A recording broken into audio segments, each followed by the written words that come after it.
10 years की as में अपने मदर को छोड़ के एक ऐसी लड़की जो रशिया से जा रही थी यूएसए, सिर्फ और सिर्फ एक ही सपना आंखों में लेके कि क्या मैं दुनिया की नंबर 1 टेनिस प्लेयर बन जाऊंगी या नहीं। हम लोग बात कर रहे हैं मारिया शारापोवा के बारे में, जो रशिया से बिलोंग करते थे और एट द एज ऑफ 10 वो चले गए थे यूएसए। अब किस तरह उनकी जर्नी रही है, किस तरह वो दुनिया के नंबर 1 टेनिस प्लेयर बने, उसकी पूरी की पूरी जर्नी साइबेरिया से लेके यूएसए तक, आइए जानते हैं आज के इस वीडियो में।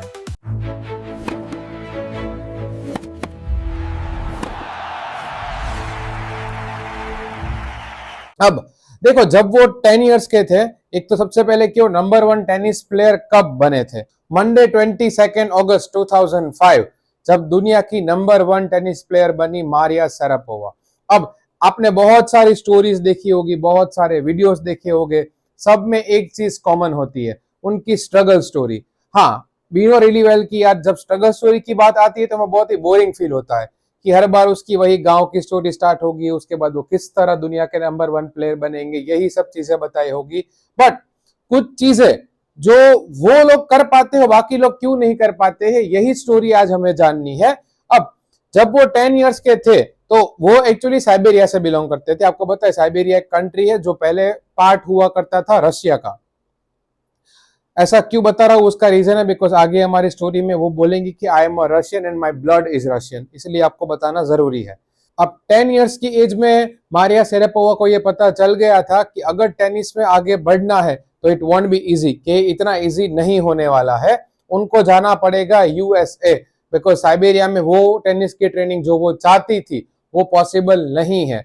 और उनके साथ जा रहे थे उनके फादर यूरी और उनकी मदर येलेना, वो भी जाना चाहती थी but just because of the visa restriction वो नहीं जा पाई। आप सबको पता है कि यूएसए और रशिया के बीच में रिलेशन कैसे है, पहले भी बहुत खराब थे, आज भी बहुत खराब है। So there was some particular problem of visa restrictions, तो उनके मदर है वो उनके साथ नहीं जा रहे थे। अब सोच लो, एक छोटी सी 10 साल की बच्ची जिसको अपने मम्मी से अलग होना पड़ेगा just because she wanted to be the best at a tennis. अब उसको ये बहुत छोटी एज में पता चल गया कि स्ट्रगल क्या होता है। मतलब आपको मत सिखा। उसके बाद जब वो यूएसए चले गए तो यूएसए में आपको पता है कि टेनिस, अगर हम सारे स्पोर्ट्स की बात करें, देखो कुछ स्पोर्ट्स होते हैं जो इतने एक्सपेंसिव नहीं होते, आप कॉमन ट्रेनिंग लेके भी अच्छे प्लेयर बन सकते हो। But I think you know really well कि टेनिस एक बहुत ही एक्सपेंसिव स्पोर्ट्स है, उसको आप ऐसे ही प्रैक्टिस करके अचीव करना पॉसिबल नहीं है। अच्छा, हमको सिखा दिया। उसके लिए आपको एकेडमी ज्वाइन करनी पड़ेगी, ट्रेनिंग लेनी पड़ेगी, ये सब चीजें आपको पता होगी। तो ये प्रोवाइड करने के लिए definitely they gonna need money. तो उसके फादर बहुत ज्यादा काम कर रहे थे, तो उनके फादर भी उसको इतना नहीं मिल रहे थे, मतलब इनडायरेक्टली वो अपने पेरेंट्स से टोटली डिस्कनेक्टेड थी at that time. The father couldn't meet her और because of the visa restrictions her mother also couldn't meet her. अब ये टेनिस प्लेयर थी, स्पोर्ट्स में इंटरेस्ट था, आप लोग को उनका पूरा स्केड्यूल पता होता है कि ये किस तरह जीते हैं। वो 8 o'clock, हाँ, रात को 8 बजे सो जाने वाली लड़कियों में से थी। सोच लो, हाँ, हमें पता है कि आज की हमारी जो लाइफ है कि 8 बजे तो हम लोग ऑफिस से भी निकले नहीं होते कभी कभी, तो सोना तो पॉसिबल नहीं है। तो वो 8 बजे सो जाती थी। उसके बाद उसके जो सीनियर प्लेयर्स थे जो उसके रूम में उसके साथ रहते थे, वो रात को 11 बजे आते थे और 11 बजे आके इसको जानबूझ के जगाते थे और फिर क्या बोलते थे कि रूम ठीक करो, रूम टाइडी करो, सब ये करो। अब उनके सीनियर उनको बोलते थे कि भाई रात को रूम ठीक करो। अब instead of letting that depress her, depression की वजह वो और हाईली मोटिवेटेड हो गई। क्यों?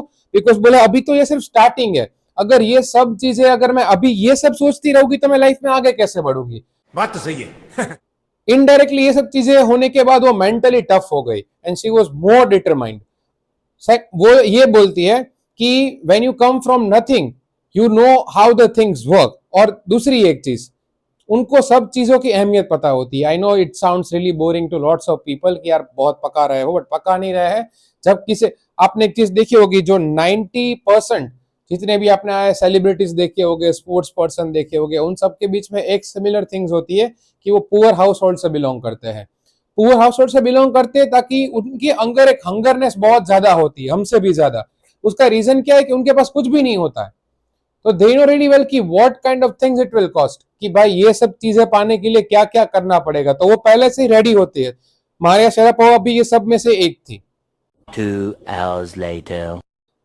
आगे उसने भी बोला है कि जितना भी ह्यूमिलेशन, जितना भी इंसल्ट, जो भी मिले डजंट मैटर, कोई फर्क उसको पड़ता नहीं था। उसको तो सिर्फ और सिर्फ दुनिया का नंबर 1 टेनिस प्लेयर बनना था और वो उसके माइंड में उन्होंने पहले से ही फिक्स करके रखा था। और ये सब चीजें सबको पूरे दुनिया को कैसे पता चली? विंबलडन। आपको पता है कि विंबलडन एक ऐसा ग्राउंड है जहां की टिकट्स लेने के लिए भी लोग बहुत ज्यादा पैसा देके भी नहीं मिलती है आपको। बहुत बड़े बड़े सेलिब्रिटीज है या मिलियनर्स है वो लोग ही जाते हैं वहां पे।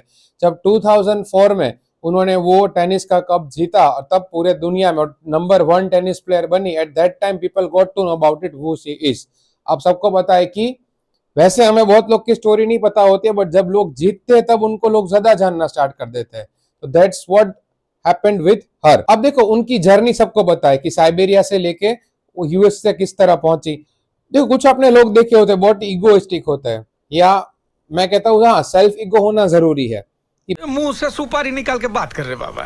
भाई आपके पास जब कुछ भी नहीं होता, देखो मारिया शेरापोवा ने यही चीज बोली है कि there was no room for sentiment, कि सेंटिमेंट के लिए कोई रूम था ही नहीं, कि मैं किसी और चीज के बारे में सोचूं, स्ट्रगल के बारे में सोचूं, मैं डिस्ट्रैक्ट हो जाऊं कोई चीजों में। उसका फिक्स था कि भाई ये चीज ही करनी है तो वो करके ही रहूंगी, उसके अलावा और कुछ सोचने का कोई टाइम ही नहीं था उसके पास पहले से ही। करो हाथ जोड़ के मैं मोदी साहब से गुजारिश करता हूँ।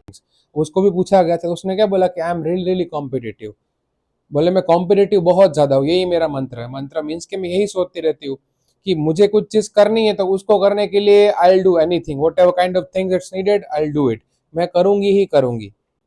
देखो क्या डाउट्स क्लियर किए उन्होंने कि my blood is Russian, I am a Russian, definitely US is a big part of my life. बोले यूएस मेरे लाइफ का बहुत बड़ा पार्ट है, बट मैं रशियन हूँ। अगर रशिया वाले चाहेंगे तो उनके लिए मैं ओलंपिक्स भी खेलूंगी, कि डाउट्स क्लियर करने बहुत ज्यादा जरूरी होते। तो उन्होंने भी वो टाइम पे वो डाउट्स क्लियर कर दिए। बाकी सारे लोगों की तरह बहुत लोग को अपनी हॉबीज होती है। देखना there was a particular time, जैसे इसके पहले अगर आपने स्टोरी देखी नहीं है तो आप वो स्टोरी भी देख सकते हो, race for the top part 1 Santosh Yadav के बारे में। कभी कभी क्या होता है व्हेन यू हैव नथिंग, आपकी एक पर्टिकुलर हंगर होती है कि यार मुझे ये चाहिए वो चाहिए, but because of the situation you can't get it. तो आप एक ऐसे स्टेप पे पहुंच जाओ जहां पे आपको ये सब सोचने की जरूरत नहीं है कि आपको जो चाहिए था वो अभी आप कर सकते हो।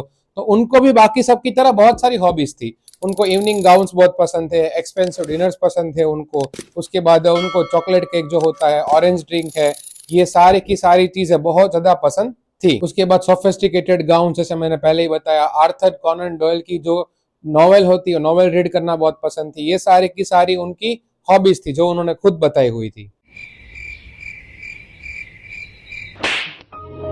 अब देखो बहुत लोग को ग्रजेस रह जाते हैं कि यार इतने पैसे वाली बन चुकी है, ये वो सब चीजें, तो उन सब के डाउट्स भी क्लियर करने बहुत ज्यादा जरूरी होते हैं। तो मारिया शेरापोवा ने वो वाले डाउट्स भी क्लियर कर दिए सबके। जब उसको पूछा गया कि now you have a lots of money, so what kind of things you will do, बोले अब आप क्या करोगे, तो उसने वही बोला, बोले definitely tennis is a sport. सबको पता है कि टेनिस एक स्पोर्ट्स और ये बिजनेस भी है। सही बात है। और बोले मनी मैटर्स द मोस्ट। देखो वो सब चीजें इंस्टाग्राम में और सोशल मीडिया में पोस्ट करना अच्छा लगता है कि money can't buy you the happiness, it will always buy you the happiness. ये बड़ी अच्छी बात कही आप। हम जो भी लोग काम करते, कोई भी चीज का लास्ट सॉल्यूशन वही आपको देखने मिलेगा। तो उन्होंने क्या बोला कि एक हंगरनेस तो थी मेरे अंदर, पैसे भी चाहिए थे बिकॉज पैसे भी नहीं थे पहले से भी। तो ये सब चीजों को मिला के मेन चीज क्या था? डिटर्मिनेशन।